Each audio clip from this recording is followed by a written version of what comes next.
Well everyone, it's time for us to go and take a look at some of the best Samsung phones that you can actually buy in 2024. Now, the thing I will definitely tell you about this particular device or these particular phones is that they're very solid, they should be good enough, and they're still supported with software, so you won't really have too much to worry about from that particular viewpoint. Now for one, I will tell you the very first phone I'd recommend or the very first phones I'd recommend are any of the brand new Samsung Galaxies.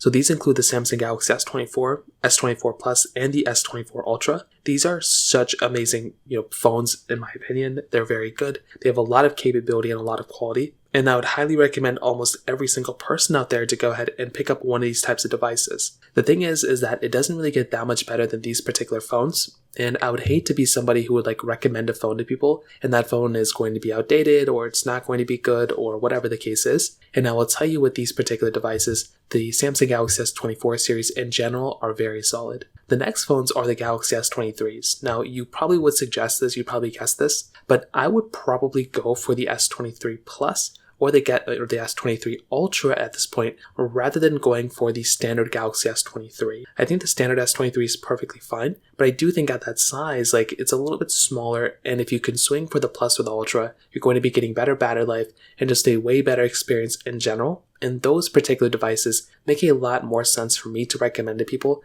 rather than something like, I think the S24, in my personal opinion, from a price tag standpoint. But the best phones are the used ones. If you can buy either one of those devices in the used market, that might be a little bit of a better experience than getting them, in the brand new market, at least from a price tag standpoint. Now, the Samsung Galaxy S22s, I think, are a little bit of a mixed bag. I personally like the Galaxy S21 FE. I think that design and that device was a little bit better, but I think the S22 with the 8 Gen 1 chipset and all that, it was a great phone, don't get me wrong, but you were definitely getting a little bit of a different experience with that one, mostly because that chipset just was a little bit more throttled and it wasn't that great of an experience for the most part for a lot of people. So personally for me, as I kind of mentioned before, I truly do feel like I was getting a way better device from the S23 or maybe even an S21 in some ways. But the S22 Plus or S22 Ultra, by far, I would 100% recommend way more than the standard Galaxy S22s in the used market as well. Now, the S21, I would also recommend, but keep in mind this particular device, it is still supported and everything, but it's not going to be supported for that much longer. So once again, I would hate for you to go and buy this phone and have it already be outdated with software. But those are, I guess, the main group of phones that I would probably say in April 2024, those are the best phones I'd probably recommend buying from Samsung. If you have any other thoughts or questions, let me know in the comment section below. Hit the like button, that'll mean so much, but definitely hit that subscribe button. More importantly than everything else, I love every single one of you guys. Hopefully I'll catch you guys in the next video. Peace out till then.